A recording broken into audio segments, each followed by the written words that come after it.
এই অপোজিৎ কুন্ডু এই নামটার পিছনে রহস্যটা কি জন্য? তোমার ধরো এই ভিডিওতে প্রচুর নেগেটিভ কমেন্ট আছে, ঠিক আছে? অনেক মানুষ এটাকে ফেস করতে ভয় পায়, অনেক মানুষ এটাকে আবার এড়িয়ে চলে যায়। তুমি কিভাবে দেখো জিনিসটা? ধরো তুমি ক্যামেরার সামনে বেশি কথা বলো না, তো বাকি যারা নতুন শুরু করছে তাদেরকে তুমি কি বলতে চাও অ্যাজ অ্যান ইনফ্লুয়েন্সার? তোমার এই যে মার্কেটিং এর নলেজটা এদিক কতটা আছে? সবার জীবনে বিভিন্ন ধরনের গল্প থাকে, তো আজকের গল্পটা একটু অন্যরকম। এই প্রথম পডকাস্টে আজকে যে গেস্ট, তাকে তো আর পরিচয় করে দিতে হবে না, গোটা বাঁকুড়ার মানুষ চেনে, ইভেন বিষ্ণুপুরের অনেক বড় একটা ক্রিয়েটার। আমরা জানতে চলেছি এমন একটা মানুষের গল্প, তার লাইফ স্টোরি, সে কি করে না করে বা তার ব্যাক স্টোরি কি আছে না আছে সেই অনুযায়ী। ভিশন স্টোরিজ এর এই প্রথম পডকাস্টে আমরা স্বাগত জানাচ্ছি শুভদাকে। নমস্কার। সত্যি কথা বলতে পডকাস্ট আমার লাইফে প্রথমবার এমনটা নয়, তবে এখানে যে এক্সপিরিয়েন্সটা আজকে শেয়ার করবো আমার মনে হয় একটু অন্যরকম হতে চলেছে, অডিয়েন্সেরও হয়তো ভালো লাগবে। সত্যি ভালো লাগলো, অনেক বছর পর আবার এই জায়গাটা পেলাম, মন খুলে কথা বলার একটা জায়গা আমি আবার পেলাম। এই অপোজিৎ কুন্ডু এই নামটার পিছনে রহস্যটা কি জন্য? ওপ্পোর পেছনে কোনো রিজন নেই, মানে ওপ্পো নামটা আমার মাথায় একটু আনকমন জিনিসগুলো একটু চলতে থাকে, যে এমন একটা কিছু নাম দিই যেটা মানুষ সার্চ করলে সহজেই পাবে, মানে যেটা হয়তো যেই নামে আদার্স কারোর আইডি খোলা থাকবে না। এই চিন্তা ভাবনাগুলো আমার মাথায় এসেছিল, তো সেই ক্ষেত্রে হয়তো এখনো দেখা যাবে অপোজিৎ কুন্ডু সার্চ করলে হয়তো আদার্স আর কারোর আইডি পাবে না। তো এটা এখন ওপো সার্চ করলে ওপো ব্র্যান্ডের থেকে অপোজিৎ কুন্ডু অনেকে ব্র্যান্ড হয়ে গেছে। হ্যাঁ, অনেকে এটা ভাবে যে ওপো ব্র্যান্ডের সঙ্গে আমি কাজ করতাম বা এরকম, অনেকে এখনো জিজ্ঞেস করে, বাট এটা কোনো রিজন নেই। এটা আমার ভালো লেগে আমি একটা নাম দিয়েছিলাম, তারপর থেকে মানুষ এইভাবেই নিচ্ছে।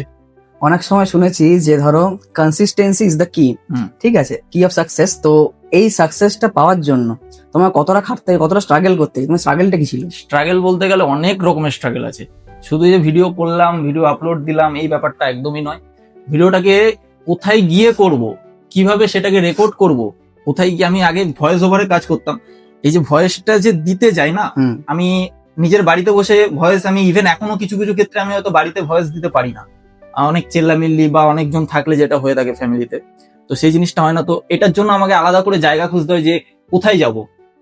চাইলে হয়তো আলাদা পার্সোনাল একটা আমি স্টুডিও করতে পারতাম, কিন্তু সেই চিন্তা ভাবনাটা না, কারণ আমি প্রথম থেকে একটা ন্যাচারাল পরিবেশকে ভালোবাসি। মানে কোনো হয়তো দেখা গেল গাছের তলা বা কোনো একটা ফাঁকা জায়গা, এই জিনিসগুলো, মানে ওই পাখিদের ডাক, এই কিচিরমিচির ব্যাপারটা, ওই ন্যাচারাল জিনিসটাকে পছন্দ করে করে ইভেন এখনো যে ভয়েস ওভার তোমরা হয়তো শোনো, সেটাই ন্যাচারাল পরিবেশেই কিন্তু কাজগুলো করা হয়। আমার কোনো স্টুডিও নেই এবং স্টুডিওটাকে আমি পছন্দ খুব একটা করিও না যে স্টুডিওতে করবো। তো দেখা যাক, আশা করি এর পরবর্তীকালে ভালো জায়গায় যেতে পারলে সেটা তখন দেখা যাবে। তুমি ভয়েস ওভার কখন দাও? ওটা কোনো টাইম থাকে না, যে কোনো সময়। আর এটাই আমার মেন স্ট্রাগল, মানে স্ট্রাগল যদি হয় এটাই, একটা ভয়েসকে দেওয়া মানে যে শান্তশিষ্ট পরিবেশ খুঁজে পাওয়াটা খুব চাপ হয়ে যায়। এখনো পর্যন্ত তুমি ওইভাবেই চালাচ্ছি। তো এতটা ভয়েস ক্লিপস থাকে, কি করে তৈরি করো? স্ক্রিপ্ট হয় না আমার, স্ক্রিপ্ট মাইন্ডে আমি আগের থেকে সেট করিনি। যখন কোনো জায়গায় কাজ করি বা কোনো একটা ভিডিও শুট করি, আগের থেকে আমি কনসেপ্টটাকে নিজের মাথায় সাজিয়ে নিই যে এটাকে আমি কিভাবে করব, মানুষ কিভাবে দেখবে। তুমি তো রেগুলারলি পোস্ট করো, ঠিক আছে? তো রেগুলার পোস্ট করার পরে যে ভিউজটা বা যে তোমার অডিয়েন্সটা তৈরি হয়েছে, তো তুমি এটার মধ্যে কোনটা বেশি প্রিফার করবে? একটা ভাইরাল ভিডিও ভিউজ নাকি একটা লয়াল অডিয়েন্স? অবশ্যই লয়াল, কারণ আমরা যখন প্রথম থেকে স্টার্ট করি, মানে আজকে আমি বলে না, যে কোনো ক্রিয়েটারই হোক না কেন, শুরুর থেকে যখন শুরু করে তখন এই লয়াল ব্যাপারটা বোঝে না। তাদের কাছে শুধুমাত্র একটা ভিউজ আসাটাই ইম্পর্টেন্ট। তারা শুধু ভাবে আমরা ভিউজ আনবো, কিভাবে আনবো, ভাইরাল হওয়ার জন্য এখন মানুষ অনেক কিছু করছে। তো লয়ালটা খুব দরকার আছে, কারণ এখন টাকা পয়সা দিয়েও অনেকে সাবস্ক্রাইবার, ফলোয়ার্স, ভিউজ এগুলো গেইন করছে। তো আমি মনে করি কাজ করো, কাজ করতে করতে তোমরা যেটুকু পাচ্ছ, 5টা সাবস্ক্রাইবার 5টা ফলোয়ার্স পাওয়া মানেও আমি মনে করি অনেক কিছু, ঠিক আছে? এটা একটা লয়াল ব্যাপার থাকে। তাই ভিউজ, সাবস্ক্রাইবারের পেছনে দৌড়ানোর কোনো দরকার নেই, কন্টেন্ট ঠিকঠাক দাও, বাকিটা তো নিজেই বুঝতে পারবে। তোমার ধরো এই ভিডিওতে প্রচুর নেগেটিভ কমেন্ট আছে, ঠিক আছে? অনেক মানুষ এটাকে ফেস করতে ভয় পায়, অনেক মানুষ এটাকে আবার এড়িয়ে চলে যায়। তুমি কিভাবে দেখো জিনিসটা?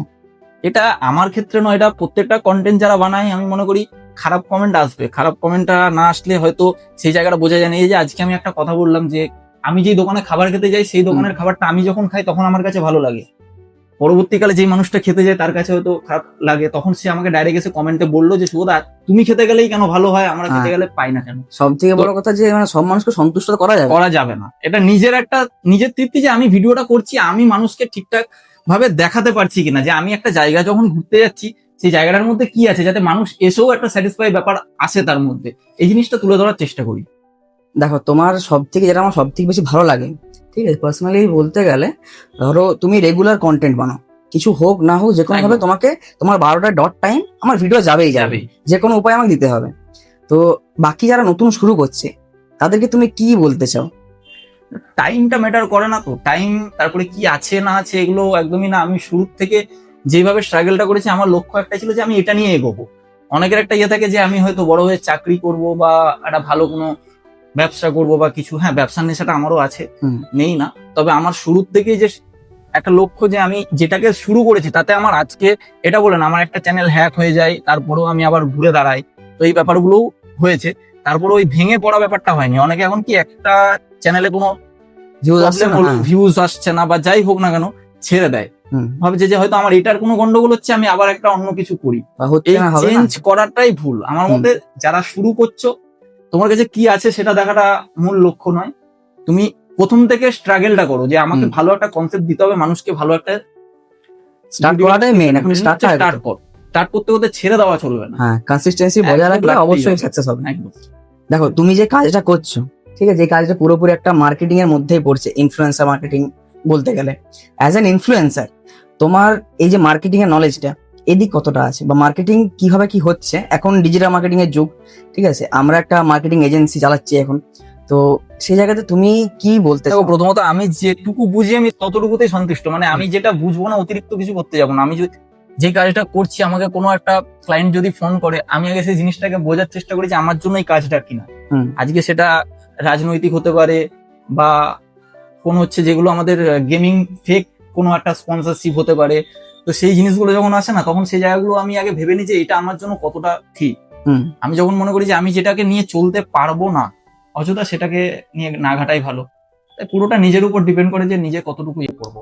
এমন কোনো সময় হয়েছে যে প্রমোশনের জন্য প্রচুর টাকা দিচ্ছে, হ্যাঁ, তারপরে অবশ্যই, ক্যান্সেল করেছো? অবশ্যই অবশ্যই। টাকার কথা বললে টাকা প্রচুর অফার এসছে, বাট আমি সেই জায়গাগুলো অ্যাভয়েড করি। কারণ আমি ওই ফেক জিনিসটা একদমই বিশ্বাস করি না। একটা হ্যাঁ, একটা দোকান থাকে, যে দোকানটা হয়তো রাস্তার সামনে, সেটা মানুষ বিশ্বাস করবে। কিন্তু একটা যেগুলো প্রমোশন থাকে, যে আজকে এই করে এই টাকা পাওয়া যায়, এই করা যায়, এই ফেক প্রমোশনাল গুলো আমার পেজে অন্তত আজ পর্যন্ত কেউ দেখেনি, আর ভবিষ্যতে দেখতে পাবে বলে মনে হয় না। তো যতটুকু করবো মানুষের বিশ্বাসটা নিয়েই কাজ করাটা আমার মনে হয় ঠিক।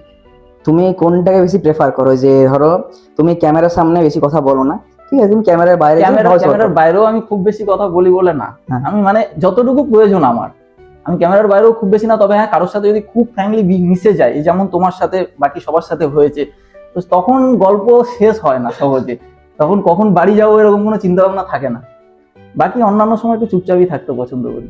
রিসেন্টলি ধরো একটা স্টোরি দেখছিলাম তোমার, যে তুমি সবার সাথে বসে, বন্ধু বান্ধবের সাথে বসে তুমি গল্প করছো, গান করছো, ঠিক আছে, তোমার ভালো লাগা গান কোনটা? আমি মাটির গানগুলো বেশি পছন্দ করি, মানে ফোক যেটাকে বলে, ফোক টাইপের গানগুলো বেশি পছন্দ করি। তবে গানের সম্বন্ধেও আমার কোনো যে আইডিয়া ছিল এমনটা না, ওই বসতে বসতে বন্ধুদের সাথে থাকতে থাকতে এই জিনিসটা হয়ে গেছে। তবে ওটা ভালো লাগা হতে হতে এখন টুকটাক হয় আর কি। তো ক্যামেরার পিছনে শুভ কি রকম?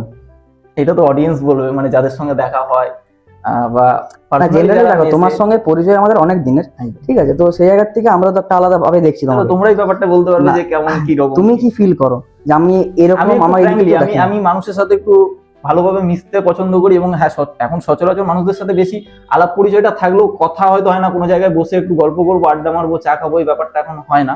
তবে হ্যাঁ, যার সাথে একবার কথা শুরু হয় আমার বেশ ভালো লাগে। নতুন নতুন মানুষের কাছ থেকে কিছু কিছু জিনিস বুঝতে পারছি, আগের দিনের ঘটনাটা মনে পড়ে যাচ্ছে। একদম। তুমি ধরো কন্টেন্ট ক্রিয়েশন যে করছো, ঠিক আছে, তোমার মেম্বার কজন, গোটা টিমের মধ্যে মেম্বার কতজন? আমার দেখো, আমার পার্টিকুলার কোনো টিম বলে কোনো কিছু নেই, একাই এখনো পর্যন্ত টিম বলে কোনো কিছু নেই। কিছু কিছু মানুষকে হয়তো ডাকি, তারা আসে, কাজটা করে। তো টিম বানানোটা যতটা মুখের কথা ততটা সহজ, মানে ততটা ইয়ে না। কারণ এখনকার দিনে একটা টিম করতে গেলে মানুষকে বিশ্বাস করতে হবে, এবং মানুষকে সেই জায়গাটাকে, ধরো আমি তৈরি করলাম, মানুষ সেই জায়গাটা বুঝলো, দেন তারপরে সেই জায়গাটা ছেড়ে অন্য একটা ফিল্ডে চলে গেল, এটা একটা খারাপ লাগার দিক থাকে। তো সেই দিক থেকে মনে হয় যে আমি যখন শুরু থেকে কাজটা নিজে করছি, তা এখনো কেন নিজে করবো না। কিছু কিছু জায়গায় হেল্প হলে, তখন যখন আমার লাগবে যে আজকে আমার একটা কাউকে দরকার আছে, এই জায়গাতে তাকে আমার দরকার, তো আমি তাকে ডেকে নিলাম, সেই জিনিসটা হয়ে থাকে।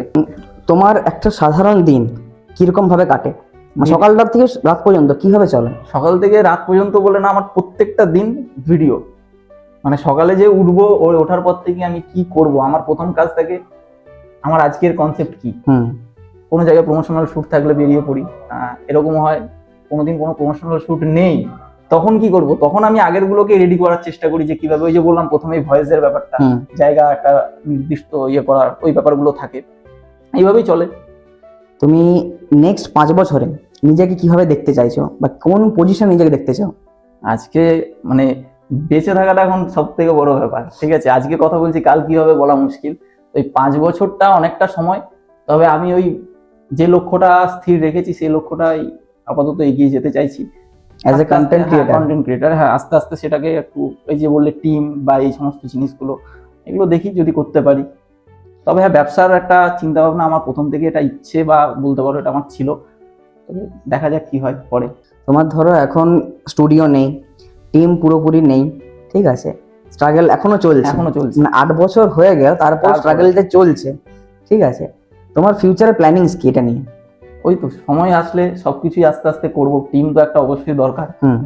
তবে সেটা ভরসাযোগ্য হতে হবে, কারণ এখন বিশ্বাসের যুগ, তো এখন বিশ্বাসটা মানুষ এমন ভাবে তৈরি করছে, আবার হঠাৎ করে সেই জায়গাতে বিশ্বাস হারিয়ে ফেলছে। আমার সাথে বহু ঘটনা এরকম ঘটেছে। এখন বিশ্বাসটা খুব ইম্পর্টেন্ট হয়ে গেছে, সেটা না হলে আমি আর নতুন করে টিম তৈরি করতে পারবো না। বুঝতে পারছি। আমি একটা সময় একা করেছি, এখনো একা একাই থাক না, অসুবিধা তো কিছু নেই, কাজ তো হচ্ছে, মানুষ তো ভালোবাসছে, এইটুকুই যথেষ্ট। তোমরাই এখন আমাদের মানে একটা টিমের মতন হয়ে গেছে, এটাই বলতে পারো। মানে টিম বলতে গেলে এখন এটাই, মানুষজন যারা দেখে, অডিয়েন্সই আমার টিম, আলাদা করে কোনো পাওয়ার লাগবে না। তোমার বাবা মা তোমাকে নিয়ে কতটা প্রাউড ফিল করে? অবশ্যই, এটা তো আমার বাবা মা বলে না, এটা প্রত্যেকের বাবা মা। মানে একটা জায়গা যখন শুরু করেছিলাম, তখন তারা এই জিনিসটাকে ঠিকভাবে দেখতো না, ইভেন এখনো যারা করছে হুম। তাদেরকেও ঠিকভাবে দেখে না, কারণ অনেকে জানে এটা হয়তো একটা ভবিষ্যৎ নাও হতে পারে। হুম। তবে এটা পুরোটাই নিজের উপর ডিপেন্ড করে যে কে কিরকম ভাবে জিনিসটাকে চালনা করবে। তো এখন সেই জায়গাতে দেখতে গেলে অবশ্যই একটা প্রাউড ফিল তো করবেই। আস্তে আস্তে তোমার তাহলে এখন 100K হতে চললো, হ্যাঁ, ঠিক আছে, কেমন এক্সপিরিয়েন্স, কেমন আরে লাগছে? বাপরে, এটা তো প্রত্যেক জনের ভালো লাগবে, একটা স্ট্রাগল করার পরে যখন এই জায়গাটা আসে। তবে আমার কাছে 100Kটা ব্যাপারটা নয়, আমি এখনো শিখছি, আগেও শিখেছি, পরেও শিখবো। আমি সংখ্যাটাকে দেখছি না যে আমার কত সংখ্যা হয়েছে, আমি নতুন নতুন জিনিসগুলোকে এখন শেখার চেষ্টা করি যে 100Kটা 1 মিলিয়ন কবে হবে, বাহ, এরকম চিন্তা ভাবনাতে এগোনোটা দরকার, তো সেটাই করছি। খুব জলদি হবে আশা করি। একদম। তো আমরা প্রায় শেষের মুহূর্তে চলে এসেছি, এখন কিছু র্যাপিড ফায়ার হোক, দেখি তোমার কাছ থেকে কি জানতে চাই। ফেসবুক নাকি ইনস্টাগ্রাম, কোনটা বেশি প্রেফার করো? ফেসবুক। লাভ ম্যারেজ নাকি অ্যারেঞ্জ ম্যারেজ? লাভ। তার কি আছে? না না না, এখনো পর্যন্ত হয়নি। তবে বিয়ে- ওটা ওটা ওটা একটু ভরসাযোগ্য মনে হয়, লাভ ম্যারেজটা। বিয়েটা আমার কবে ক্ষেত্রে করছো না। তাহলে? সময় আসুক, দেরি আছে, দেরি আছে। ইনভিটেশনটা করো। একদম একদম। ভাইরাল ভিডিও নাকি loyal audience? Loyal audience. Love or career right now, কোনটা আগে প্রেফার করবে? ক্যারিয়ার, অবশ্যই। যদি ধরো ইনস্টাগ্রাম আর ফেসবুক যে সেটা বন্ধ হয়ে যায়, তখন তুমি কি করবে? ওই যে বিজনেস, যেটা ইচ্ছা, নতুন করে বিজনেসটাকে এস্টাবলিশ করবে। বিজনেস। যদি আজকের এই এপিসোডটা তোমাদেরকে একটু হলে ভাবতে সাহায্য করে, তাহলে এটা শুধু নিজের কাছে আটকে রেখো না, এই এপিসোডটাকে শেয়ার করো তাদের কাছে যারা হয়তো ঠিক এখনো নিজেকে ফিগার আউট করার চেষ্টা করে চলেছে। কারণ প্রতিটা গল্প বা প্রতিটা স্টোরি একটা এক্সপিরিয়েন্স না, হতে পারে কারোর জন্য একটা রাইট ডাইরেকশন। আর এটাই হলো ভিজন স্টোরিজ। আমরা শুধু গল্প শুনি না, আমরা গল্পের পিছনে ভিশনটাকে খুঁজে বের করি।